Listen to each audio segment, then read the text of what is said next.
إن الحمد لله نحمده ونستعينه ونستغفره ونعوذ بالله من شرور أنفسنا ومن سيئات أعمالنا. من يهديه الله فلا مضل له ومن يضلل فلا هادي له، وأشهد أن لا إله إلا الله وحده لا شريك له، وأشهد أن محمدا عبده ورسوله صلى الله عليه وعلى آله وأصحابه وسلم تسليما كثيرا. أما بعد، وأن حذيفة بن يمان رضي الله عنه قال: كان الناس يسألون رسول الله صلى الله عليه وسلم عن الخير، وكنت أسأله عن الشر مخافة أن يدركني. فقلت: يا رسول الله، إنا كنا في الجاهلية والشر، فجاءنا الله بهذا الخير، فهل بعد هذا الخير من شر؟ قال: نعم. قلت: هل بعد ذلك شر من الخير من خير؟ قال: نعم، وفيه دخن. قلت: ما دخنه؟ قال: قوم يستنون بغير السنة ويحدون بغير هدي، تعرف منهم وتنكر. قلت: فهل بعد ذلك الخير من شر؟ قال: بلى. قال: نعم، دوات على أبواب جهنم، من أجابهم إليها قذفوه فيها. قلت: يا رسول الله، صفهم لنا. قال: هم من جلدتنا ويتكلمون بألسنتنا. فقلت: فما جاء تأمرني إن أدركني ذلك؟ قال: تلجم جماعة المسلمين وإمامهم. فقلت: فإن لم يكن لهم جماعة ولا إمام؟ قال: فأتجل تلك الفرق كلها حتى تأدى بأصل الشجرة حتى يدركك الموت وأنت على ذلك. متفق عليه. أمبي الله تنو أمبا دمنيني أمبا يافدلي أمبا نيني ألافي أكان كيشي كباني ركون تورو منان كبارا جمو نيالاي جومين كندا وري كندا بغاي نيالاي جومين فيدي كندا بغاتي سرولا. أمبي سيري أما سيتي مني باتوشي على مكة كاني على كريم بيوتي يانيوانتي على لا. أمبي سيري محمد ولا كجون ولا كتشيدندو كيسيني نيما باكا أنا كدونكيو أنا كشيبو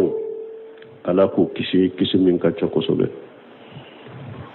نوت منا كبوي على كجو حديثا دون أنا كبو حذيفة بن يمان بولو حديثا بادو حديثا بلبل بادو hadisai silama kelen makobe hadisai na ikanya ma yakono ite se kakari kabo hadisai ma hadisai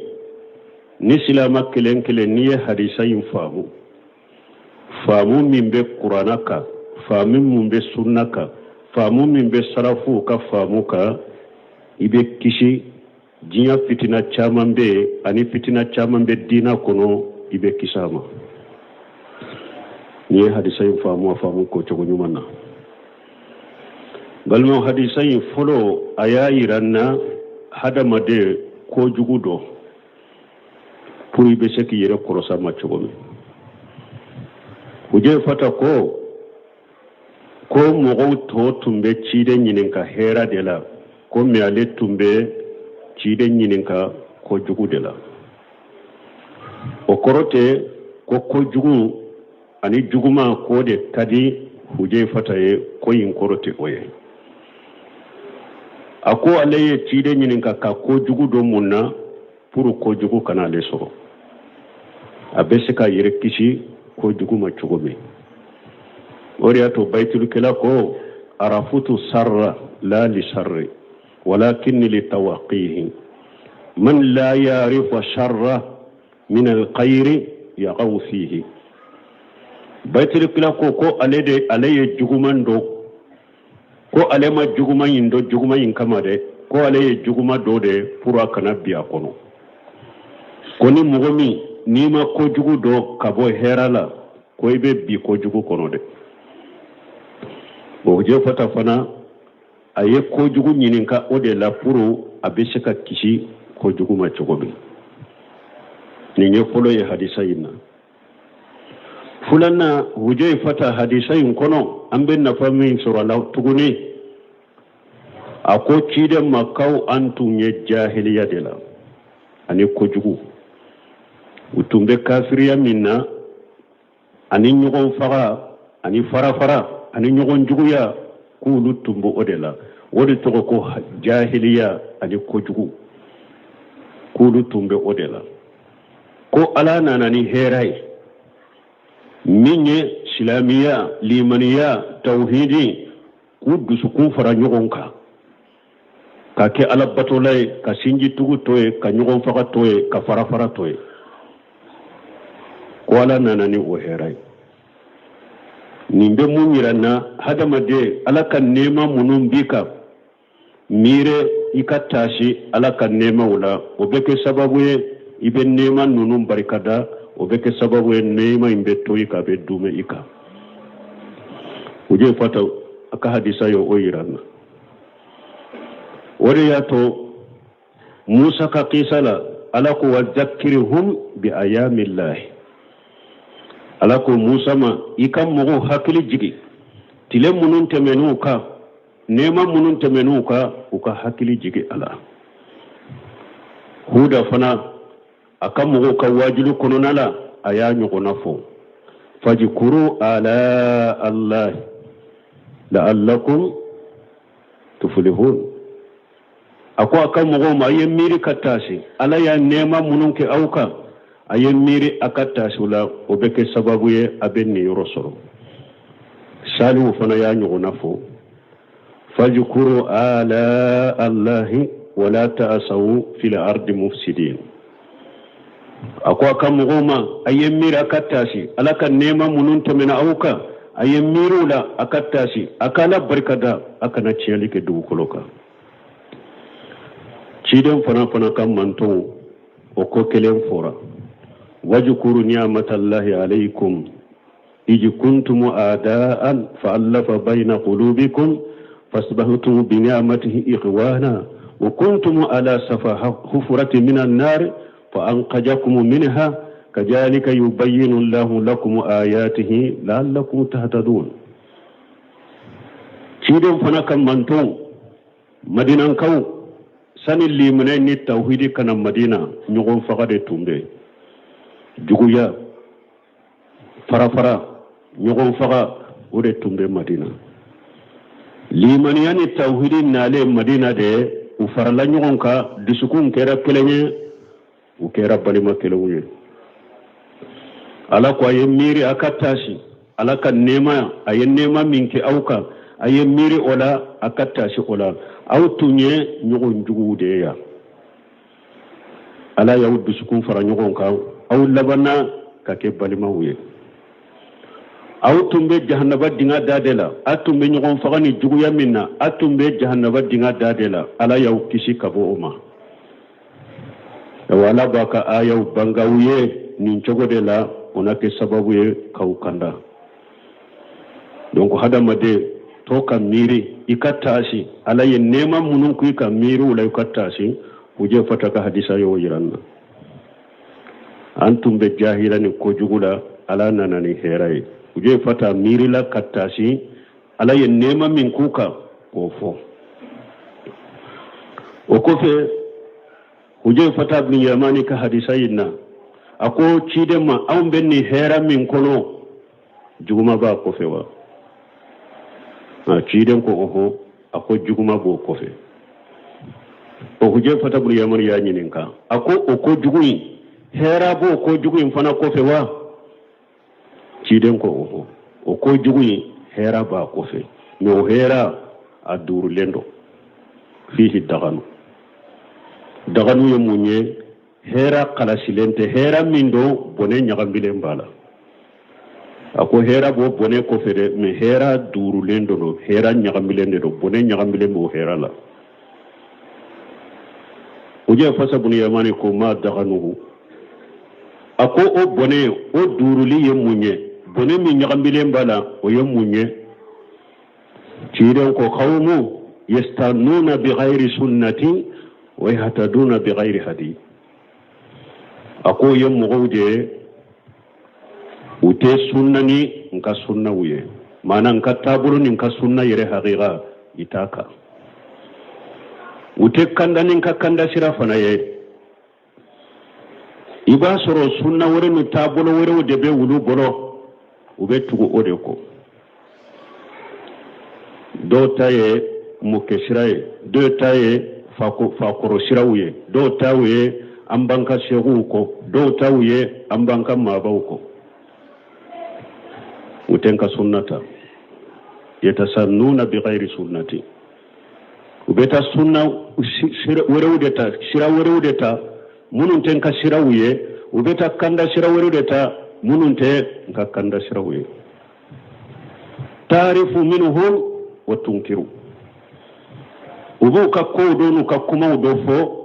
nuye uluye uye uka kuma do me uka keta udo ibado ka fo nunu ye silamiya doye ube kuma do fo ibo kuma do ko ninye kuma nyuma uye de labe nun kuma do qur'ana ne hadisa ube kewale udo fanake o kewale ibo uludo ka fo de labe nunu na qur'ana ne hadisa wa tunkiru me be kuma wore fo ka ke wore fo ibe munun ko ibe munun nan kariya iba suru dalilati ulula qur'ana dalilati ulula hadisa etu ulu boyoro yeredo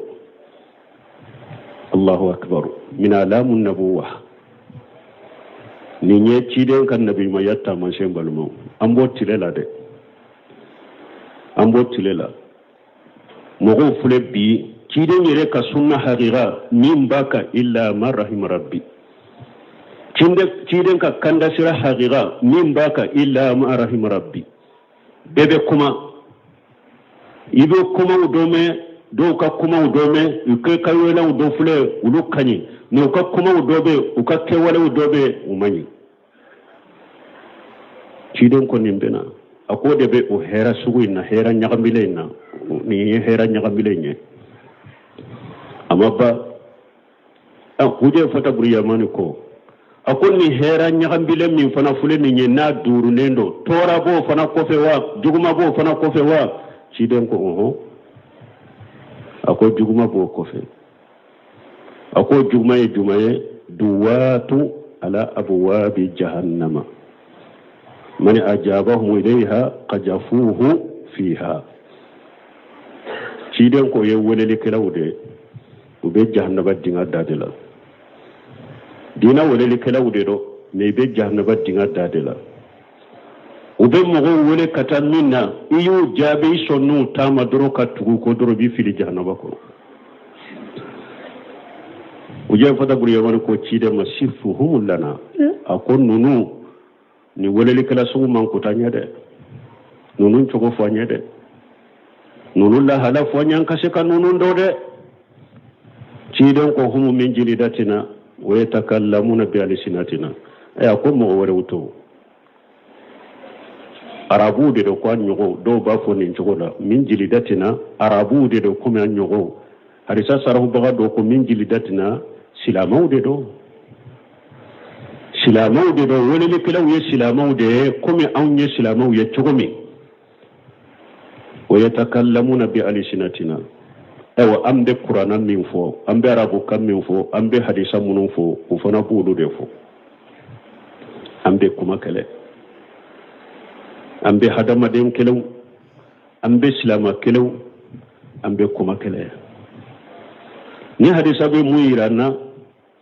hadama don kana jate mina no ko wolili kala jugu dinala chaman jatela yahudani nasara chaman be nunu de jate ko wolili kala jugu ayi hadisa ya yiranna mogo dobe soro salli kacha aka sun kacha aka qur'ana kala kacha aka kuma kanyi na kuma bi dusukun mina idusukun be yere na kuma na ibe kashi me woleli kala jugu de do be jahannaba dinga dala mo kan ni famu de wala kala jugu te yahudani nasara ni kafiru doronya koy mo go be se ka ke salli chaman fula bolo sun chaman fula bolo qur'ana kala chaman fule abolo na kuma be dusukun mina yere be kashi yere me woleli kala jugu do kata jahannaba ma أو ما يلامون فمنافقوا ككبر يلا وإذا رأيتهم تؤجبك جسامهم وإن يقولوا تسمع لقولهم ألكم منافقين نيا يفرقوا تشغو سلاميا سورا يوما من بولا أكو أبكبكوا لده وفرقوا كنملا يربي سلاميا بوسون سلاميا سرالا تشغو مبكبكوا لده أوانيو كما نفنا ها وكما فنا بكبكوا ni kuma nu la doro ka kuma fana bi kabako kuma nyumado ijaraytahum tujibuka jisamuhum wa in yaqulu tasma li qawlihim Allahu akbar nu kuma na ubu ka kuma lamede ubu ka kuma lamede yala ko chogore ka annahum qusubun musannada farikolo kelemara nyali fule islamiyala kuma chogo fula bi dusukun mina ni aben nende ka foita dusukun kono liye mena te dusukun kono ala kote dusukun kono lagara kote dusukun kono jinya nyini togo nyini palasi nyini daraja nyini foite dusukun kono ni akuma na sisa ibe kuma ilamme ka annahum qusubun musannada ni abe komi iri ni ya sembe kogola ewa fana dusukun lankulo ne foite ala ko foite dusukun kono hadisa wure la tiiden ko sayakunu fi ummati iqtilafu wa furqatu qawmun yuhshinuna liqilan wa yashawuna alfila ni hadisa sahle tiiden ko akon nyugon soso ani farafarali o bena kenne kam mantula munum bena ni nyugon soso e mo dimangina ni farafarali e mogo de do nu kumana ube kuma chogo nye me ube bara ujuguya ka bara ukajugu nu kumana ka kuma ukani ne niyu ka bara keta uye ube bara jugu damadeke yuhshinuna qilan wa yasha'una alfila ube kuma chogo nye me ube bara ujuguya balmu hada madum fule kanyana ma ode labbi niye erjo soso ulame niye tele ulame arajo misiru kutubo mimbaruka arabu kanyu man fule ka fode nimmi sigira ube arabu kan min fo ibe ala kali yere ninye arabu de nima ye folo me aka keta anabe mugo wele kata minna abe jahannaba bara parce que be mugo wele kata minna bidiyaw fulan kafo yaw bidiyaw ladaw hadamaden jenyini suni tile alaka dina te fo nyema ciden ka sunna te fo nyema qur'ana kolo ubu kala kala nchogo nyuma ne tajwidi nyuma koro ube yelema hadisan ubu kala arabu ke nyuma me ube koro yelema kamugo fitina munun be mogo wele kata qur'ana faamu chogo nyuma ma munun be mogo wele kata hadisa faamu chogo nyuma ma ala fahamu salafu salih ubu tigila mo ke ko dictateur ube ko kuma chogo mani ube hikima tula ube ute afe kamo fara nyogon ka ube ko abe bella gosile abe be safutede ko abe jo bella tinya fo bagaw ka qur'ana fo afo chogo nyumana ala fahamu salafu salih ka risaw fo chogo ala fahamu salafu salih sunnaw ni cide an ka tugu cide ko ala fahamu salafu salih ko mi salafu ya ke chogo mi mo munum bo chogo la mishiru kono bi kiun kono jamana kono awde tego ko dictateur awa bebe bembembe ke de kama sade bembembe ke ka fotawu de kama bembembe ke e ka tetawu de kama lambargo beta i kama dusu kasi ko de beta i kama an kan nin ko inke ka dusu kasi an kan nin ko info ka dusu kasi an kan nin ko info yala be kuma anna fitina wula nofe an kan nin ko inke yala be kuma jamala anna fitina wula nofe o dama de beta ka dina wele likirba nyuma ku segare ulute foila ni signalité arabu dode abe lugha dode abe balaga dode nin diplôme de ba bolode khiriji de do abora nin jamia de ade mugo fili dama ayo afamu ni hadisa kono wonele kala jugote yahuda ni nasara drode hum min jilidatina silamu ube qur'ani kuma ni qur'ana de ube qur'ani kuma ni hadisa de nu kuma na yere bisu kun yere be yere be sira ne wonele kala do kata jahannaba dinga dala abe min fo na te qur'ana ka te sunna kala fahamu salafu salihin anen diara chogo ka kuma nyana chogo aka salli kacha chogo sun kacha chogo aka qur'ana kalan kacha chogo ciden ko wele ke wilado abe jannaba dinga dadele e ciden ma fo kawariju ka ke bariyala ako seba mo be sallim min ka salli te surunyo ka sallima aka sunte surunyo ka summa aka qur'ana kalante surunyo ka qur'ana kalama na ko ka qur'ana kala atette me gonon ka janko ka do dusukun kono e pu bolendo dina kono komi niye binye kala ke ka fenso na ba sogo ka boni ko fela e chogomi ando fana famu ni hadisa kono balimo ni hadisa bele bayde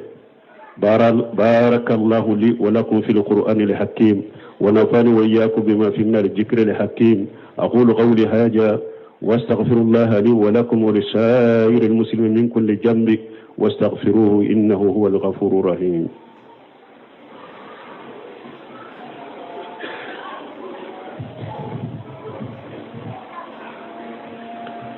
الحمد لله رب العالمين والصلاة والسلام على نبينا محمد وعلى آله وصحبه وسلم تسليما كثيرا وكفي حجيفة بن يمان تمامي تشيدن ينفو أكوفا ما جاء مرني إن أدركني ذلك أكو تشيدن وإفلكني وللك لجو منك وقت فو ni oyenne soro jiya kono ibinya maria nkam munke ambe mundo hadisai ni yoro mi fulene nye al makhraj min al fitan tshiden ni fitina ni welelek la jugu munun fo cidenye boda fana fonye boda mumbambola ako tali jama'atal muslimina wa imamahum ako nin fitina sugu boda e munye silama ka jama munun be qur'ana ka ibe jamana minna mogo munun be qur'ana ni sunna kala fahamu salafu salihin ulu ka jama kunu ani nyema min be ulula farawulu ka jamaka farawulu ka jamaka de munun be sunna ka qur'ana ni sunna ka salafu ka famuka ulu ka nyema min be ulula ebe yoro o jama sugu farawulu de ka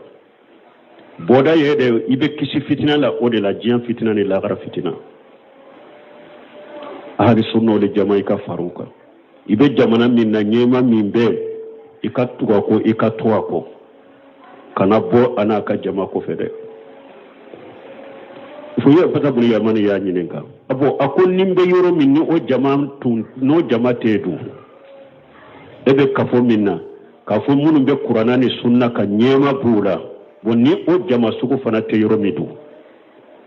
nebe yoro mi majjama kulu suray min be qur'ana ni sunna ka ala fahamu salafu salim ni nyema bula o fana te mbake chugodi ciidon ko fa'ata jili tilka lifiraqa kullaha awa ko be yoro min nin jama sugute jama min be imma bo bela jama min be ni qur'ana ni sunna ko ni jamate ni nyema bula ni ebo yoro mi o jamate jama sugu to munun be imma bo bela ولو أنت أدل أسر السجرة حتى يدرك الموت حتى يدركك الموت وأنت على ذلك هل النبي تكون كنونا دلا يريد كروي كتين ينك كيري مناي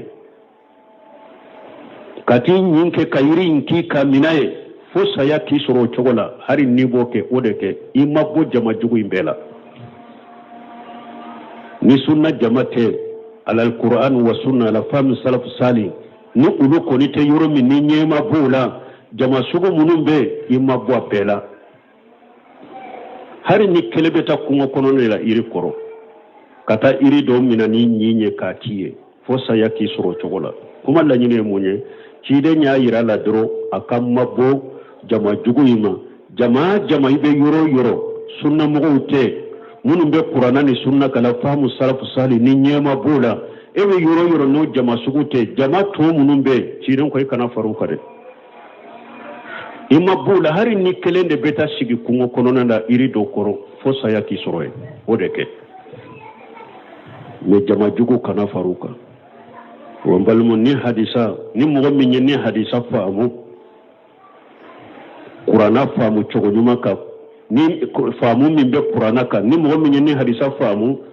faamu min be sunna ka ni mo min ni hadisa faamu min be sarafu salu ka tabolo kan balimo jinya ka fitina be kisuma ni ya faamu ye barake nay jinya fitina ibe kisuma fitina munu be dina kono ibe kisuma donc ni nya yira balimo ni nye weleli kala jugu ye o ka kitabu dilalo o ka wojo lameli o ka wajuli lamenu uka kaseti lamenu mogo nyuma sunna mogo nimma ko bi ka dina la ima bowla waleli kala jugu nuna ya yire ko suma de waleli kala jugu ka kitabu bidia mogo ka kitabu doni ko ko be she ka kala jogo kelende ka nka kala ka konuna do nka raddu ka eye doni ke bagay doni sabati lembi bolo nin kitabu bidiya de ba kono ka kala ka konuna don kara duka ka mugo baga ma mugo bu yere korosa ma chogomi adagara e ka kala ube wajulu kala juguni bidiya wajulu kala mi eye tawa doni ke baga de alimu mutamakkinu doni ke baga de eye doni sabati lembi bolo nkan nim bidiya mugo ni weleli kala jugu nka ka kuma ulamede nkara duka beka kelenkele atese ka mugo fitina chogomi atese ka mugo fili chogomi adagara eku lame ni ote mugo toki yere kulosuma de odella munye ko bidia kitabu ni kitabu nyagambile ni ikakala mabonya ni take karaduku ikaiti yere kulosuma Umar bin Khattab dondola ani tawreta papier dona na chidema ako chide ni nye tawreta de chiden dimina fo nya bilela ako amutahawikuna ya ibn Khattab lima jitu bihi ako Khattabi de ako nini qur'ana minnana awma aw shikalende bolawa ni ebeta tawreta ta kana ewa ayranela wallahi law kana aghi Musa hayya ma washahu illa itibai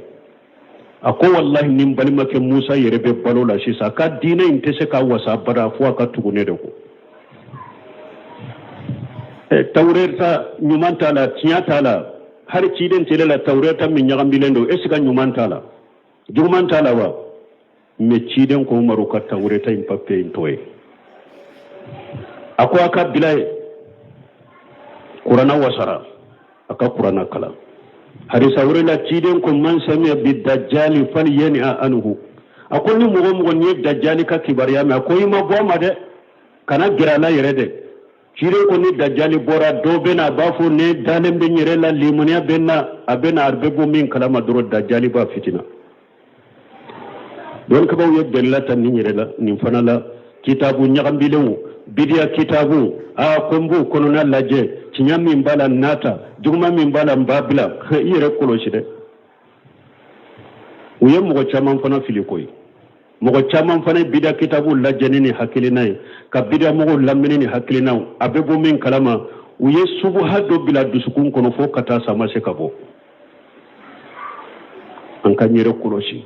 ci de ñu fo ñede pour an kan yere koloso ma de e bi te yere duulu ma cogodi ala kan kesi ala kan tanga ala ka jamana suma balawu ni fitina munun be jamana kono ala ka korota degum min be jamana inka ala ka wuli jamana ka fama wala kan nu deme ala kan nu sabati ala kan nu kanda ya rabbi ala kan nu kanda ala ka ala nya siranya ni limaniya ni tawhidi ala ko filu dusukun kono ko kanu do dusukun kono nu be jamana dum bila oka ربنا آتنا في الدنيا حسنة وفي الآخرة حسنة وقنا عذاب النار ربنا لا تجعل قلوبنا بعد إذ هديتنا ربنا لا تجعل قلوبنا بعد إذ هديتنا وهب لنا من لدنك رحمة إنك أنت الوهاب اللهم صل على محمد وعلى آل محمد كما صليت على إبراهيم وعلى آل إبراهيم إنك حميد مجيد اللهم بارك على محمد وعلى آل محمد كما باركت على إبراهيم وعلى آل إبراهيم إنك حميد مجيد وآخر دعوانا الحمد لله رب العالمين.